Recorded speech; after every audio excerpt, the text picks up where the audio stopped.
Before the elders could speak, before fear could find its voice, the girl stood at the forest edge, calm, unashamed, and radiant. Fresh blood stained her lips from the hunt she had just finished, yet her eyes held no cruelty. Behind her walked lions as if they were loyal dogs, their golden bodies brushing the tall grass. The villagers froze, breath caught in their throats. No one had ever seen anything like her. Her name was Zalika, and the reason she never touched cooked food would soon change the fate of an entire village. Long ago, in the heart of West Africa, there stood a peaceful settlement called Lunara. It rested beside a vast emerald forest where ancient trees whispered secrets to the wind. The people of Lunara lived simply. Their round huts were built from red earth and woven grass. They farmed cassava, yams, millet, and plantain. Men hunted antelope and fished in the river, while women cooked thick stews over open fires and shared folk tales with laughing children. At night, the village came alive with drums, dancing, and songs offered to the moon. One quiet morning, a stranger arrived. She was tall, graceful, and strikingly beautiful. Her skin gleamed like polished ebony, and her eyes shone as if they carried starlight within them. She wore only a rough cloth tied around her waist and carried a small woven basket. She spoke little, but her smile was gentle. The village chief, Elder Kande, welcomed her warmly. "You may stay among us," he said kindly. "But tell us, child, where do you come from?" Zalika lowered her gaze. "From deep within the forest," she replied softly. She said nothing more. At first, the people of Lunara respected her silence, but soon something strange became impossible to ignore. Zalika never ate cooked food, not once. Each day she wandered into the forest and returned with fruits still warm from the sun, guavas, mangoes, wild berries, eating them whole, skins and all. She pulled roots from the soil and chewed them fresh. When hunters returned with meat, she refused the stew and instead asked for raw portions. The women whispered in confusion. "Why would anyone refuse fire?" asked Mamanjeri, a loud, cheerful woman with a booming laugh. Zalika only smiled. "Raw food keeps me alive." The children followed her everywhere. "Why don't you cook?" asked little Sefu, his eyes wide with wonder. "Fire changes things," Zalika replied gently. "I must remain as I am." Soon, rumors spread. Some said she was a forest spirit. Others feared she was cursed. Yet Zalika was kind.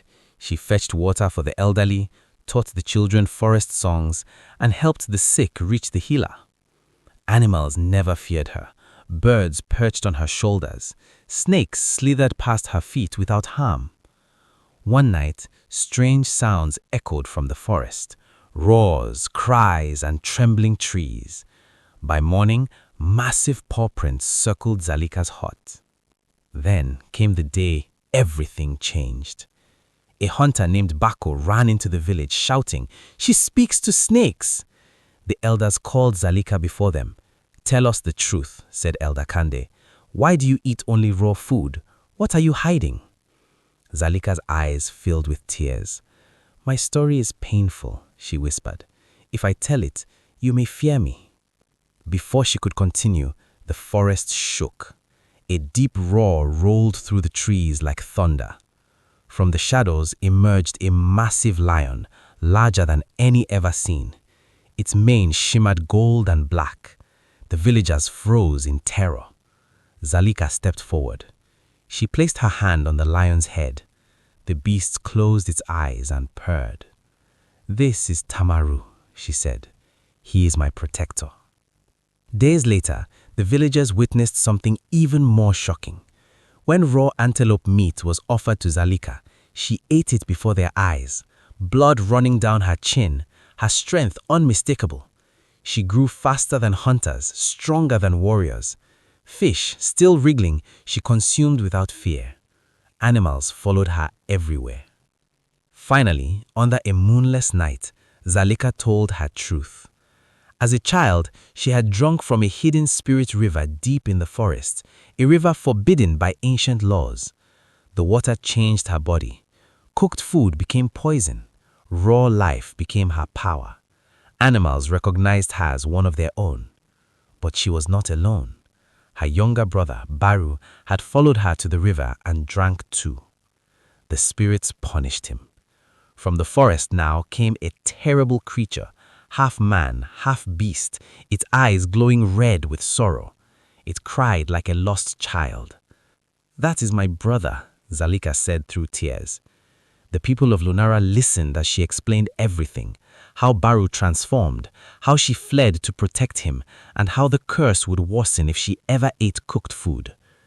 When the spirits came to claim Baru, the people of Lunara refused to stand aside. They marched together to the sacred river with drums, songs, and brave hearts. They begged for mercy, not with weapons, but with love.